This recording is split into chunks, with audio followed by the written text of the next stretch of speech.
এখানকার পাথরগুলো দেখো কি দারুণ লাগছে, রোদ্দুর পড়েছে। ওফ। Hello everyone, welcome back to our channel. শিলংয়ের নতুন আরেকটি ব্লগে আপনাদেরকে স্বাগত।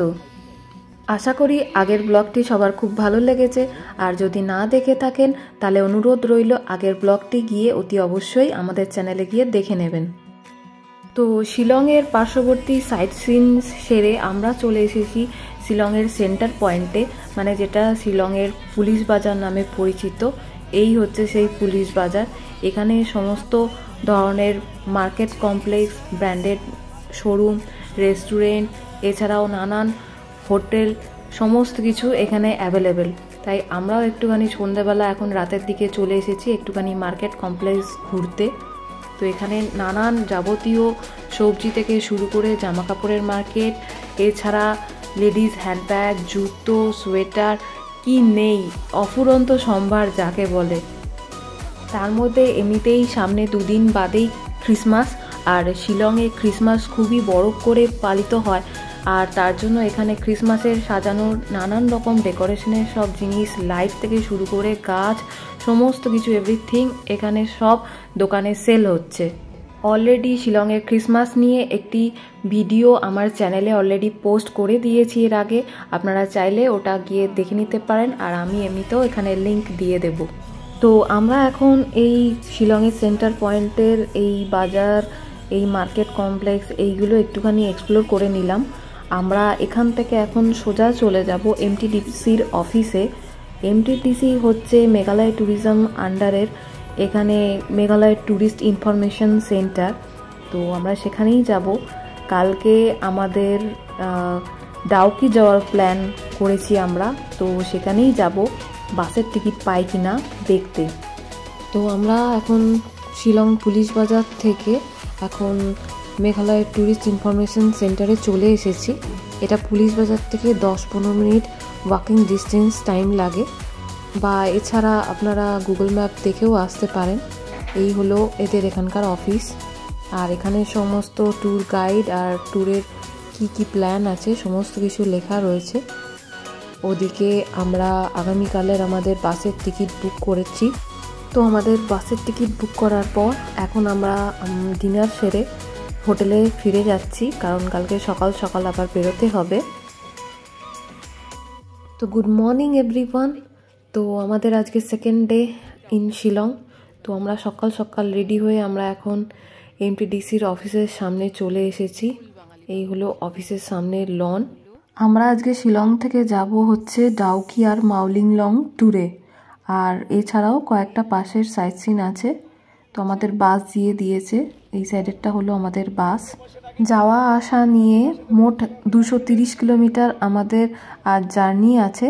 তো মোটামুটি সারাদিনই লেগে যাবে, ফিরতে ফিরতে সন্ধে হয়ে যাবে। তো 8:30টার সময় আমাদের বাস ছেড়ে দিয়েছে। পার হেড 700 করে, মানে 1400 টাকা আমাদের বাস ভাড়া লেগেছে। আচ্ছা, তো বাস জার্নির প্রায় 1 ঘন্টার মধ্যেই আমরা চলে এসেছি আমাদের প্রথম ভিউ পয়েন্টে। এটা হলো ক্যানিয়ন ভিউ পয়েন্ট। এটা অ্যাকচুয়ালি একটা ছোট পার্কের মতন তৈরি করা হয়েছে। এটার এন্ট্রি ফিস হচ্ছে পার হেড 20 রুপিস করে। এখানটা বেশ সুন্দর, সাইড দিয়ে এরকম রেলিং দেওয়া রয়েছে, আর চারিদিকের ভিউটা কিছুটা এইরকম টাইপের, মানে একটা ওয়ান্ডারফুল জাস্ট একটা ভিউ। চারিদিকের পাহাড়ের নিচে বেশ ছোট ছোট অনেক বাড়িঘর তো রয়েছে, প্লাস একটা খেলার মাঠও দেখতে পাচ্ছি। ক্যানিয়নের ভিউ এখান থেকে জাস্ট বলতে গেলে অসম। পাশে একটা ছোট্ট সুন্দর রেস্টুরেন্ট আছে, চাইলে ওখান থেকে 1 কাপ কফি বা 1 কাপ চা নিয়ে আর হাতে 1 বোল গরম ম্যাগি নিয়ে এই ক্যানিয়নের ভিউ খুব দারুণ এনজয় করা যায়। এই ক্যানিয়ন ভিউ দেখার পর আমাদের নেক্সট ডেস্টিনেশন হচ্ছে ডাউকি। তো ডাউকি ঢুকতে আমাদের বেশ অনেকটাই লেট হয়ে গেল। তো আমাদের বাস এখন ডাউকি নদীর ওপরের যে ব্রিজটা সেটা ক্রস করছে, আর নিচে ডাউকি নদী বয়ে যাচ্ছে। রাস্তা এতটাই এদিকে খারাপ খুবই, তার জন্য 1.5 ঘন্টার রাস্তা আমরা 3 ঘন্টায় ওভার করেছি। আর রাস্তা এত জ্যাম থাকার কারণে সাংঘাতিক লেট হয়ে গেছে। ডাউকির এদিকের রাস্তা বলতে গেলে খুবই কষ্টকর, খুবই ভাঙাচোরা, আর এত ধুলো মানে বলার মতন নয়। ফাইনালি আমরা ডাউকি গ্রামে পৌঁছেছি। এখানে কিছুটা সিঁড়ি বেয়ে এরকমভাবে নিচে নামতে হবে আমাদের। আর একদম সামনেই রয়েছে ভারত বাংলাদেশ বর্ডার। হ্যাঁ, আমাদের প্রতিবেশী বাংলাদেশ বর্ডার, আপনাদেরকে অবশ্যই সেটা দেখাবো। আর এই যে বাঁদিকে দেখতে পাচ্ছেন, এটা হচ্ছে আমাদের ইন্ডিয়ার বিএসএফ ক্যাম্পের পোস্টিং টাওয়ার রয়েছে ওখানে। আর এই হলো ডাউকির বোটিং সাইট। তো এখান থেকে আমাদের এসেই আগে টিকিট করাতে হয়েছে। এখানে পার বোটে 3 জন করে প্যাসেঞ্জার উঠতে পারবে। আর বোটিংয়ের চার্জেস হচ্ছে 800 টাকায় 45 মিনিট। মানে যে বোটই আপনি ভাড়া করুন 800 টাকা 45 মিনিট ওরা এখানে নদীতে ঘোরাবে। তো আমরাও রেডি হয়ে গেছি বোটে ওঠার জন্য। আমাদের ছিল এই বোটটা, আর এই হচ্ছে আমাদের বোটের চালক। তো আমাদের বোটের সফর এই শুরু হচ্ছে।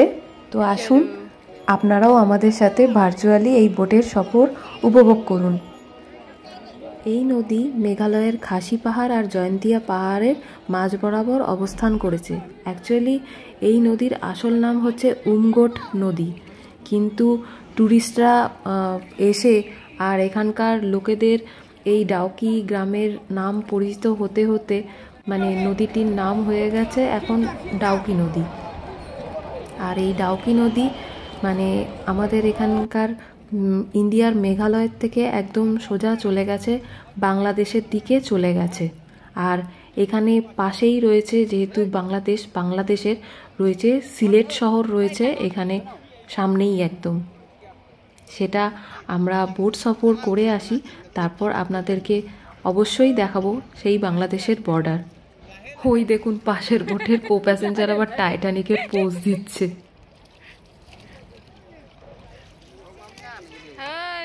লাহে লাহে নড়বে, জোরে জোরে নড়বে না, আমি তাহলে উল্টে পড়বো, আমি সাঁতার জানি না। চারিধারে সবুজ গাছে ভরা পাহাড়, আকাশ পুরো নীল, তাই জলের রঙও দেখুন কি সুন্দর নীল হয়ে গেছে। আর সত্যি কথা বলতে জল পুরো কাঁচের মতন পরিষ্কার। আর ওই যে সামনে ওপরে হচ্ছে ডাউকি ব্রিজ, যে ব্রিজ ক্রস করে ওপার থেকে এপারে আমাদের বাস এলো।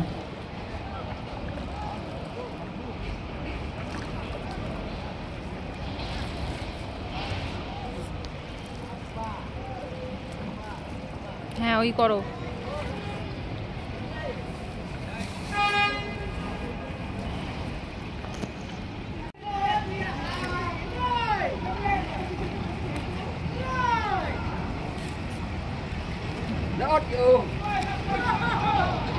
নদীর পাশে পাহাড়ের খাঁজে, পাথরের খাঁজে বসে দেখলাম অনেকেই এখানকার লোকাল লোকেরা ছিপ নিয়ে মাছ ধরছে। তো আমাদের মাঝি কাকাকে জিজ্ঞাসা করলাম এই নদীতে কি কি মাছ পাওয়া যায়। তো বলল রুই মাছ পাওয়া যায়, মাগুর মাছ পাওয়া যায়, এমনকি অনেক ট্যাংরা মাছও পাওয়া যায়। তো মাঝি কাকাকে আরও জিজ্ঞাসা করলাম যে বাংলাদেশ তো পাশেই, তো ইলিশ মাছ কি এখানে পাওয়া যায়? তো বললো না, এখানে ইলিশ মাছ পাওয়া যায় না। এক বিদেশি ট্যুরিস্টকে দেখতে পারলাম এত সুন্দর পরিষ্কার জল আর মনোরম ওয়েদার দেখে সাঁতার কাটতে শুরু করে দিয়েছে।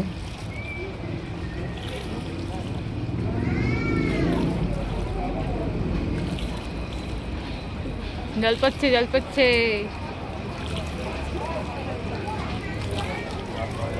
হ্যাঁ পড়বে না।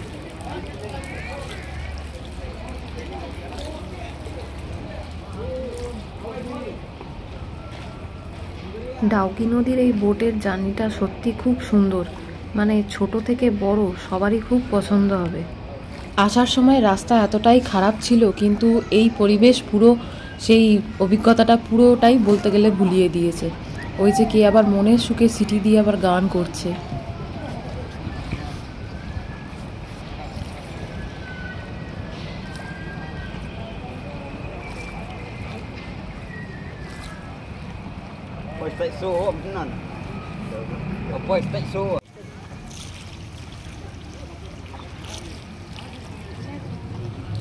এমনি ছোট ছোট মাছ।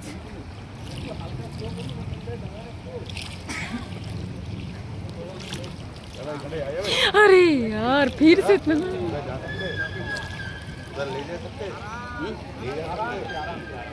फोटो वहाँ पर ले जाना फोटो ना ना सब तो नहीं bok ai chile bok ai chile bok ai chile nah jor selur sedo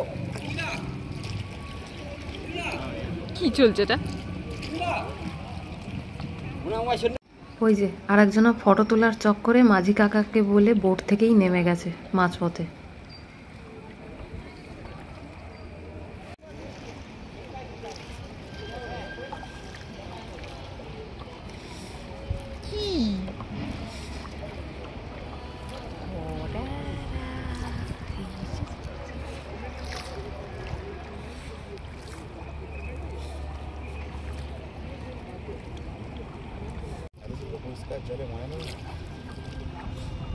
ভাই আমারই চান করতে ইচ্ছা করছে, যা গরম লাগছিল। উফ, এক সেট জামা কাপড় সবাই নিয়েই আসতেই পারেন, মানে এত পরিষ্কার জল।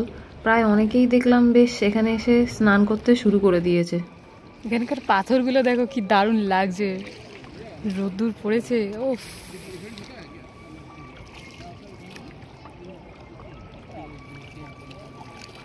জেনারেলি ডাউকির এখানে হলো শীতকালেই সিজন, মানে এই নভেম্বর থেকে আপ টু মার্চ পর্যন্ত, কারণ তারপরে বর্ষাকাল শুরু হয়ে যায়। আর বর্ষাকাল শুরু হয়ে গেলে এই নদীর জল অনেকটাই উপরে উঠে যায়, আর তখন জল এত পরিষ্কার থাকে না, জল অনেকটাই ঘোলা হয়ে যায়, আর জলের ডেপথ তো অনেকটাই থাকে। এগুলো সব রিভার ক্যাম্পেনিং, এখানে এসেও থাকা যায়। এখানে এই শীতকালে নভেম্বর ডিসেম্বর জানুয়ারি মাস নাগাদ এখানে এরকম নদীর পাশে রিভার ক্যাম্পেনিং হয়, তবে এটা অন্য সময় হয় না। এখন ডিসেম্বর মাস আমরা এসেছি, বাট এখন দিনের বেলা বলতে গেলে তেমন ঠান্ডাই নেই, হয়তো রাতের বেলা একটু ঠান্ডা হলেও হতে পারে।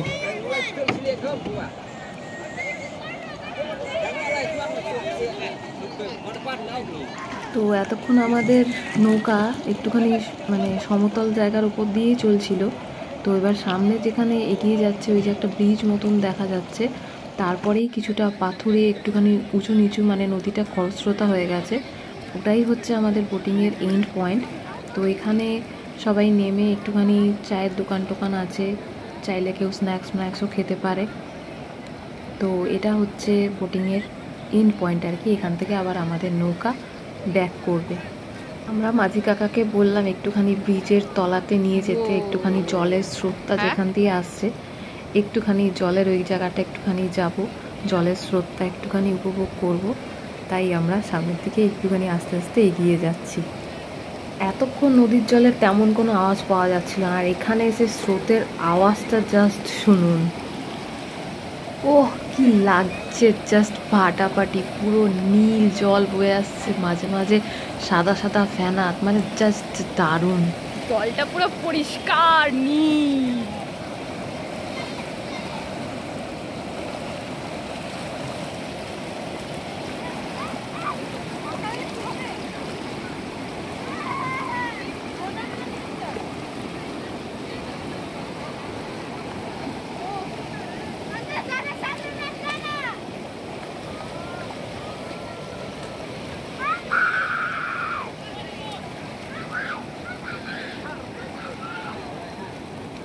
এখানকার এই ছোট ব্রিজটা আর এই যে পাশে যে কটা ছোটোখাটো দোকানগুলো আছে, এগুলো সব টেম্পোরারি, জাস্ট এই সিজন পারপাসে দোকান করা। এগুলো বর্ষাকালে কিছুই থাকে না, কারণ ওই যে পাথরের যে অংশটা দেখছেন, তখন জলে পুরোটাই, নদীর জলে পুরোটাই ঢেকে যায়, মানে এতটাই তখন জল উপরে উঠে যায়। ঠান্ডা করে, ন্যাচারাল ফ্রিজ, এইটা বেশ ভালো। নদীর জল এখানে বেশ ভালোই ঠান্ডা, তাই এইভাবে কোল্ড ড্রিঙ্কসের বোতল আর জলের বোতল ঠান্ডা করা হচ্ছে, ফ্রিজের এখানে দরকার পড়ে না।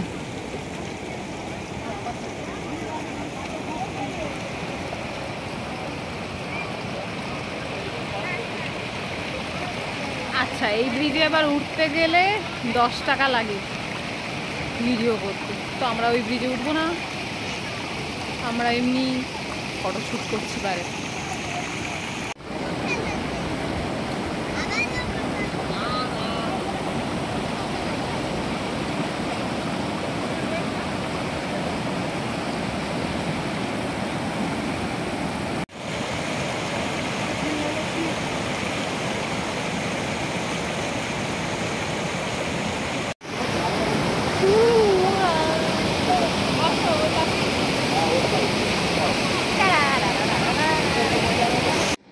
তো আমরা আবার নৌকাতে উঠে পড়েছি, এবার আবার নৌকা করে ফেরার পালা। মাছ মাছ মাছ মাছ। এখানে ডাউকির বোটিং পয়েন্টে মোট 101খানা বোট রয়েছে। আর সব ট্যুরিস্টরা যারা যখন টিকিট বুক করতে আসে সবাইকে টিকিটের কাউন্টারে তাদের বোট নাম্বার লিখে দেওয়া হয়। এরকম করে 1 থেকে টোটাল 101 নাম্বার অবধি পরপর বোট পুরো যাবে। আবার 101খানা বোট তাদের জার্নি কমপ্লিট করে আসলে আবার সিরিয়াল ওয়াইজ 1 থেকে আবার বোট স্টার্ট হবে। জলের তলা এক এক জায়গায় বেশ ভালোই গভীর আছে।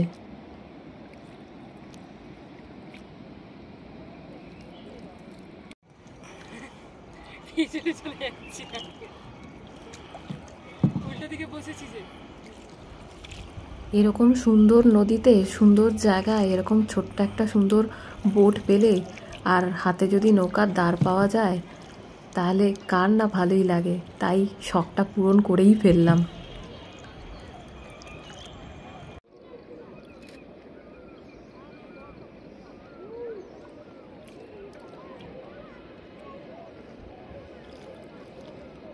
আমাদের এই বোট সফর বলতে গেলে একদম শেষের পথে, আমরা প্রায় এন্ডিং পয়েন্টের কাছেই চলে এসেছি। আর আমাদের বোটের টাইমিং ছিল 45 মিনিট, বাট আমাদের যে মাঝি কাকা ছিল উনি খুব ভালো বোট চালিয়েছেন। আর বলতে গেলে উনি আমাদের 45 মিনিটের বেশি, প্রায় বলতে গেলে 1 ঘন্টাই উনি আমাদের ঘুরিয়েছেন। আর কাকা সত্যি খুব ভালো। ওই যে আরেকজনের শুরু হয়ে গেছে, চলন্ত বোটে দাঁড়িয়ে ফটো তুলে যাচ্ছে, শুধু বারে বারে এই কাজ করে যাচ্ছে। আর আমি তো সাঁতার জানি না, ওই জন্যই আমি স্বভাবতই একটুখানি ভয় পাচ্ছি।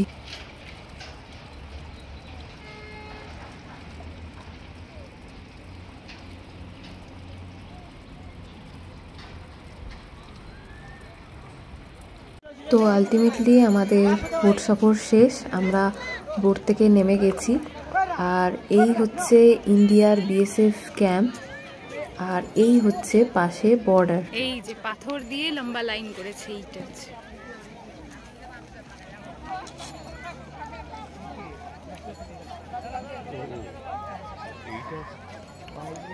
এইটা বর্ডার, এখান দিয়ে এইটা হচ্ছে বর্ডার।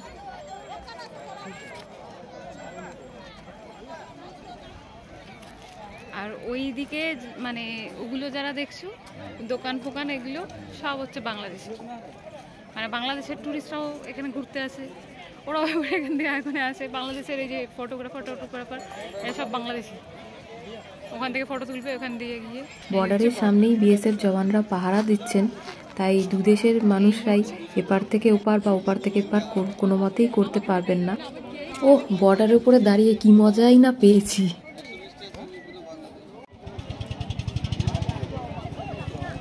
বিনা ভিসা ছাড়া আমি এখন প্রথমবার বাংলাদেশে যাচ্ছি, চিন্তা নেই। আবার কয়েক সেকেন্ডের মধ্যেই এখন একটু পরেই ব্যাক করছি।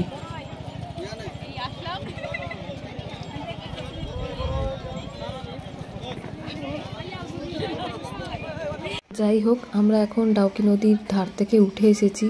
এখানে ডাউকি গ্রামের এখানেই কিছু একটুখানি লাঞ্চ করব, আবার আমাদের বাস ধরতে হবে নেক্সট ডেস্টিনেশনের জন্য। এখানে কত সুপারি গাছ দেখুন, ভর্তি সুপারি বাগান এখানে দেখতে পারলাম। আচ্ছা, তো রাস্তায় যাওয়ার পথে আমরা দেখে নিলাম বোরহিল ওয়াটারফলস। এখন যেহেতু বর্ষাকাল নয় তাই জল খুবই কম রয়েছে। বর্ষাকালে আসলে এই জলপ্রপাতটা দেখতে খুবই দারুণ হয়। এখন শীতকাল তাই জল অনেকটাই কম রয়েছে। এই বোরহিল ওয়াটারফলসের ব্রিজের ওপর দিয়েই আমাদের বাস ক্রস করলো, তাই একেবারে বাস থেকেই ওয়াটারফলস দেখে নিলাম। যেহেতু জল খুব একটা বেশি ছিল না তাই নামার সেরকম দরকার পড়েনি।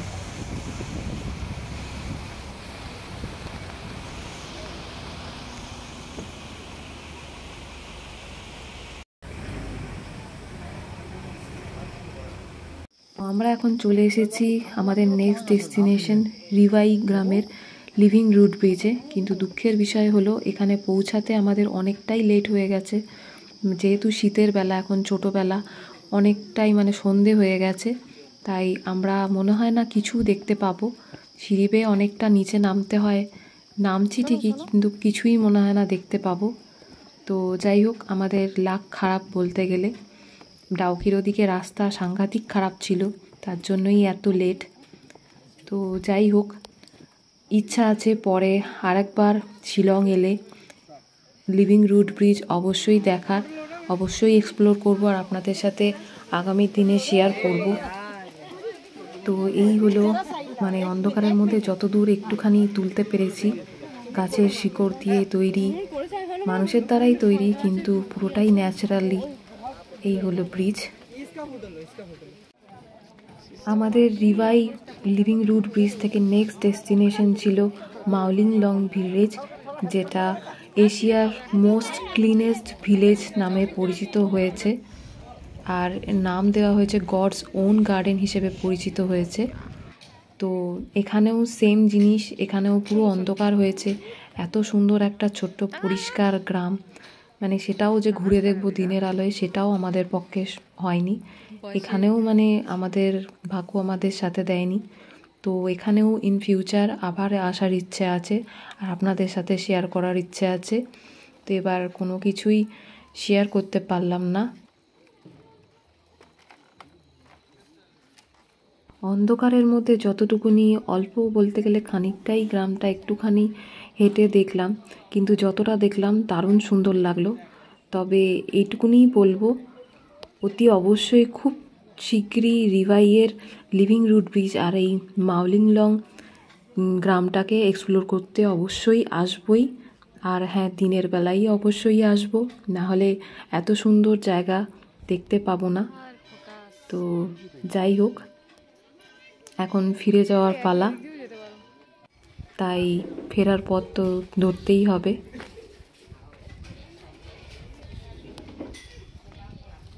এখানে বেশ কিছু দোকানের অপশান আছে, কেউ চাইলে কিছু টুকটাক মার্কেটিং করতে পারেন। তো আমি সুভেনিয়ার স্বরূপ একটা ফ্রিজ ম্যাগনেট নিলাম। তো এই ছিল আমাদের আজকে ডাউকি মাওলিং লংয়ের পুরো ট্যুর। মানে অনেকটাই বেশ বলতে গেলে রাত হয়েছে, তো আমাদের আবার অনেকটা পথ এখন জার্নি করে ফিরতে হবে।